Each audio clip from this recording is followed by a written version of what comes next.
अशी विनंती करतो आणि थांबतो. जय हिंद, जय महाराष्ट्र. माननीय सदस्य Shri Sougata ji. Madam, I rise to speak on the budget.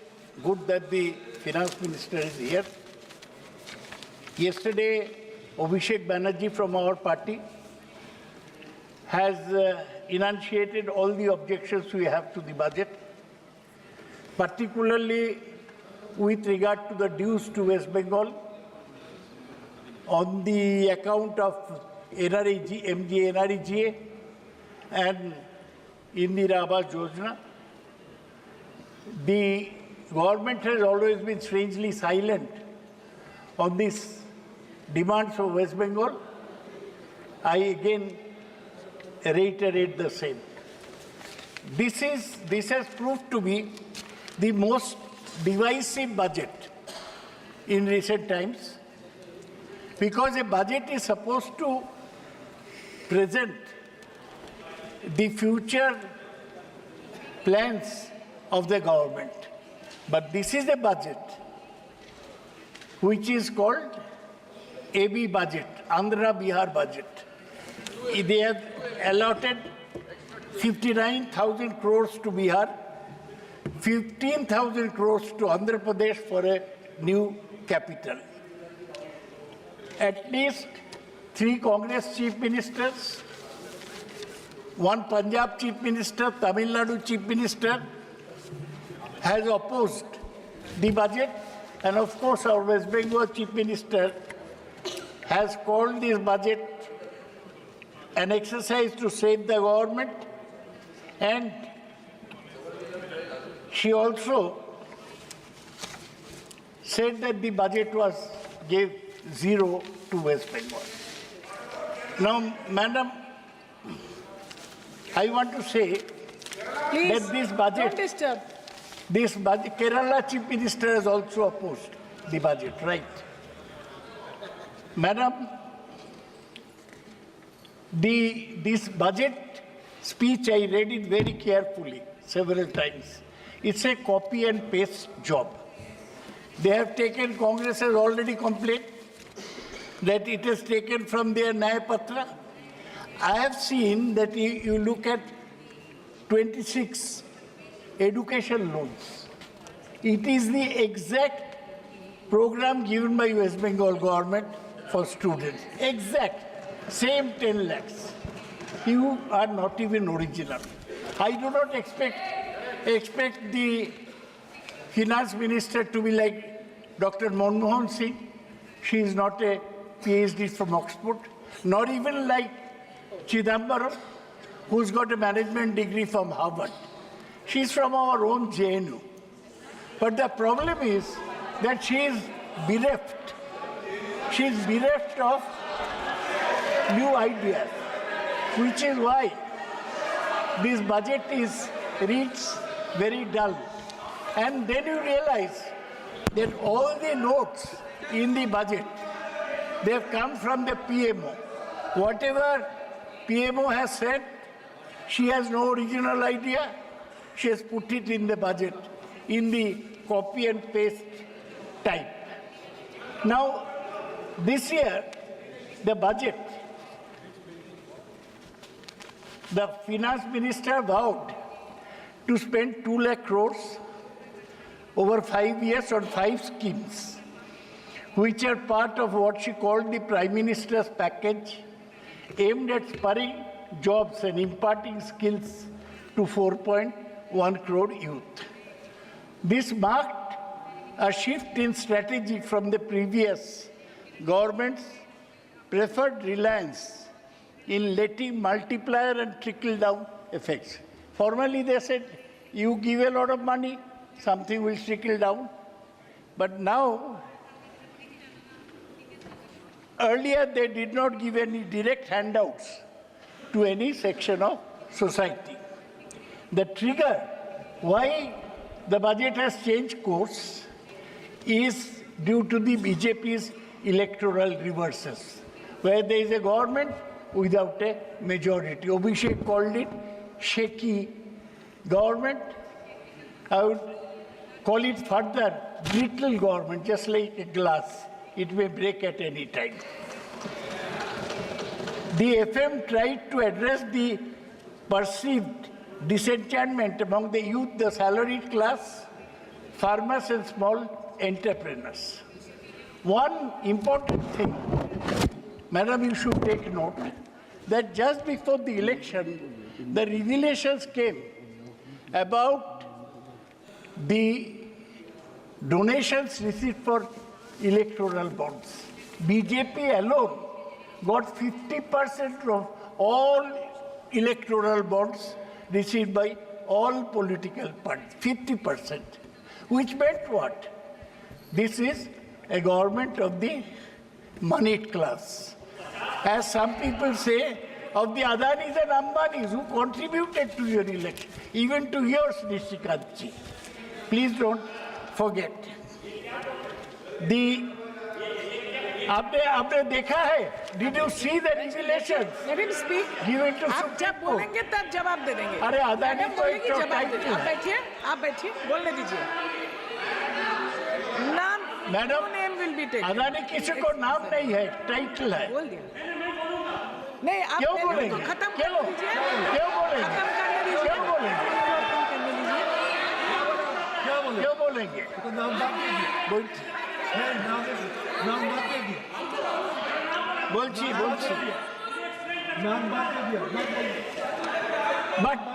But in spite of all this, the stock market has reacted badly. It was wobbly because of the capital gains tax. So in spite of all this, the capitalists are not happy. Now, Madam, I will emphasize what the basic problems of the Indian economy are and whether they have been addressed by the finance minister. According to data from Center for Monitoring Indian Economy, unemployment rate rose to an 8-month high of 9.2% in June 2024. The female unemployment rate was higher than the national average of 18.5% in June 2024. Now, we have been doing very poorly in terms of employment generation. You may be knowing, Madam, that there has been job losses in the IT sector. Now, with AI, artificial intelligence coming in, there is fear of further job losses in what was seen as the most profitable part of Indian economy. The second big problem in India's economy is rising inflation. The annual consumer inflation rate in India rose to 5.08% in June 2024, well above market expectations. Prices accelerated steeply for food, 9.36%, which is responsible for nearly half of the weight of Indian consumer basket. One company called Cantor, they did a study and they found that in 2024-25, 34% households reported that they are finding it difficult to manage their expenses, indicating that a third of India is still under severe financial stress. The other problem is, Madam, the shrinking informal sector. This is what has sustained the economy for so long, but informal sector is in grave crisis, as NSSO data show. India's 65 million informal or unincorporated sector enterprises employed 110 million workers. They are suffering very badly. What we call MSME, they are suffering. And the other big problem is falling private investment. The finance minister in our presence handed over a tax bonanza to the corporate sector. But private investment has been falling, the government has been hoping that large Indian corporations would step in and ramp up investment. But they introduced production-linked incentive schemes for big business. But all these incentives have failed to motivate private investors. They will spend money on their son's marriage, but will not invest in new enterprises. That is the big problem of Indian economy. Lastly, we have a problem of shrinking labor productivity. It shows that labor productivity is contracted in FY23 compared to the preceding year, thus highlighting India's lack of competitiveness in industrial sectors. This is what is called extreme disparity in wealth and income distribution had pushed the economy to a state of gated stagflation. Gated stagflation. That is what the economy is today. The finance minister must resort, please listen to this, must resort to Keynesian prescription of boosting aggregate demand by allocating more government funds for the social sector and targeted welfare programs that, like MGNREGA, increase government spending will boost household consumption, which will stimulate private investment. The finance minister has not gone this route at all. Now let me see, Madam, very important that we study the social sector. How much money the government has doled out to the poor. The allocation for school education has increased only by a nominal 5,000 crores. And for higher education, by only 3,000 crores. In both cases, estimated recoveries are substantially higher compared to previous year, indicating higher fees and self-financing schemes in educational institutions. Allocation for health and family welfare has barely increased by 1,500 crores. So health and education, this, as Dr. Amartya Sen is fond of saying, are the foundations of economy. And there we are not having enough money.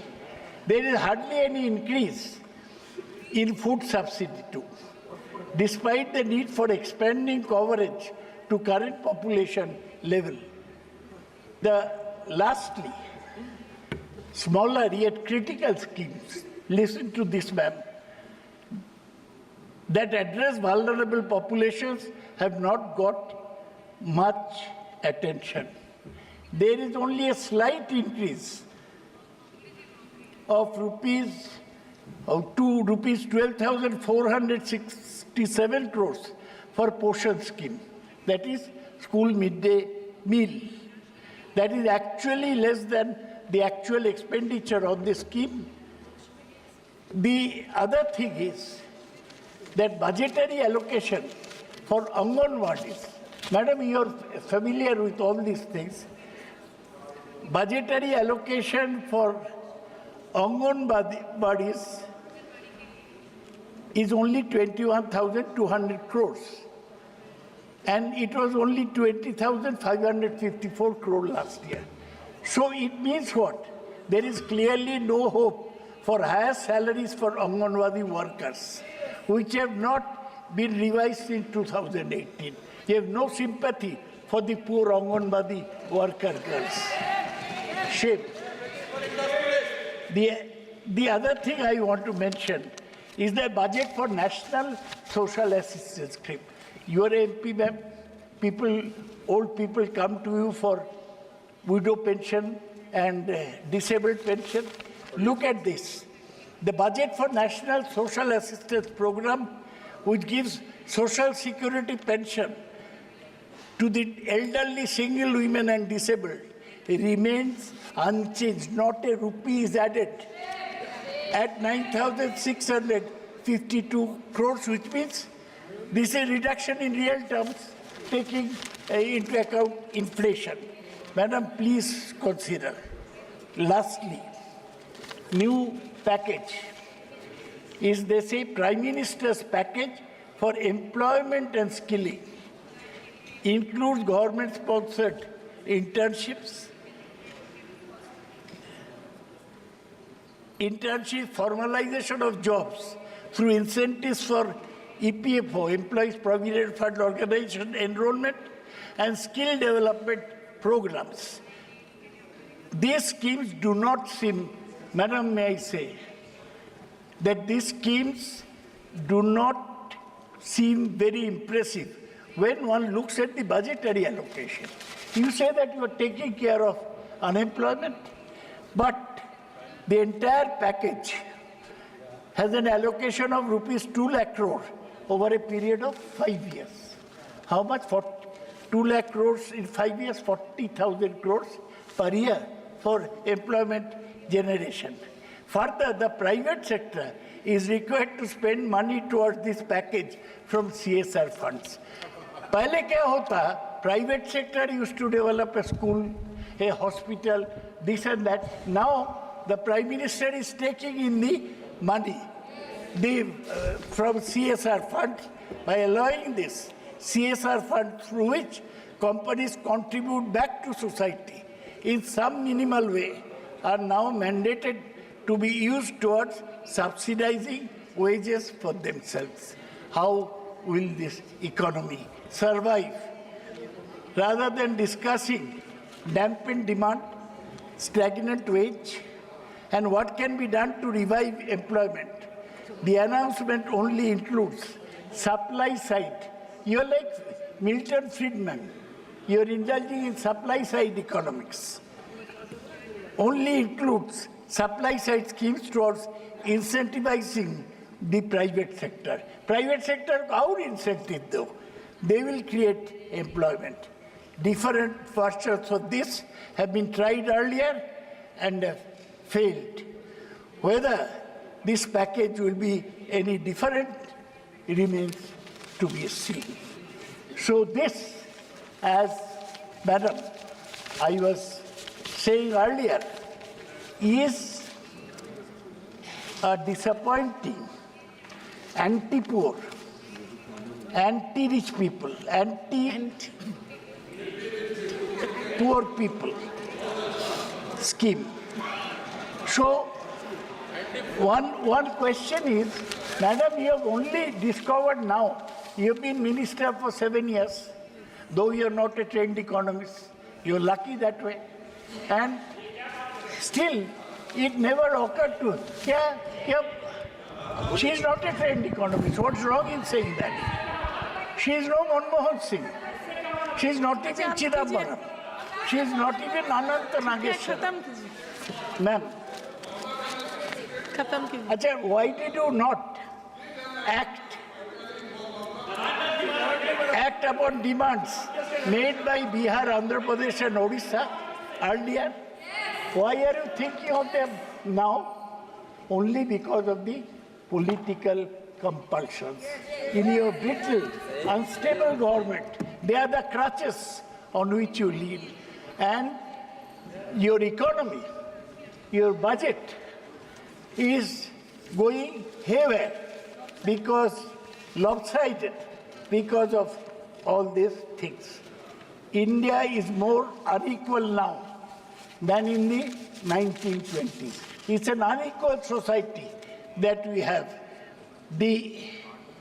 During colonial rule, we are still somewhat more equal than we are today. Madam, Finance Minister, of course, has not dealt with inflation. Just 10 words on inflation. The most important problem affecting everyone. Ma'am, I'll just give 1 or 2 figures and then wind up because my friend Shatabdi Rai is due to speak and she's naturally feeling disappointed as I go on and on. I'll wind up. Madam, see, they are saying that 11,11,000 crores for infrastructure. Good. They think that that is the be-all panacea for all the ills affecting.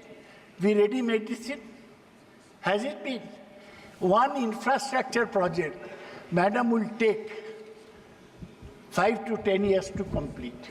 There is an infrastructure project in your area, Damdam Barasat metro line. How many years it has taken now? And it is nowhere near completion. Problem of infrastructure is that it is long-term spin-off, no short-term spin-off. This does not appeal.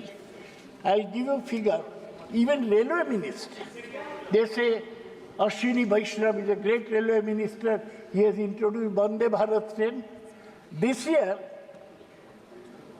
FY24, railways at 5.42% of the budget. You know the budget is 48 lakh crores and the revenue is 32 lakh crores.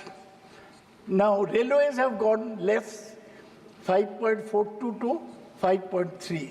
Aviation, young Ram Naidu was waxing eloquent in the morning, but on, ma'am, I'm winding up. Even on aviation, the allocation is 0.05%, 0.05% of the budget. And on shipping, the allocation is 0.05%. Social sector spending, even on health, it is only 1.85% of the budget. Rural development, most important, 5.51% of the budget. Higher education, you want to educate the people, privatize education. People will learn on their own, that's what the finance minister's prescription is. Higher education is 0.99% of the budget. School education, it has come down from 1.61 to 1.51% of the budget. Madam, this budget will not give relief to the poor in the country. This budget will not spur investment. This budget will not take from the rich and give it to the poor. And this budget will not stop conspicuous consumption by those who indulge in marriage feasts. This budget is for poor people to just look and gape at whatever happens in Mumbai. All the stars descending in Mumbai. With that, ma'am, I end my submission on the budget. Thank you. माननीय सांसद श्री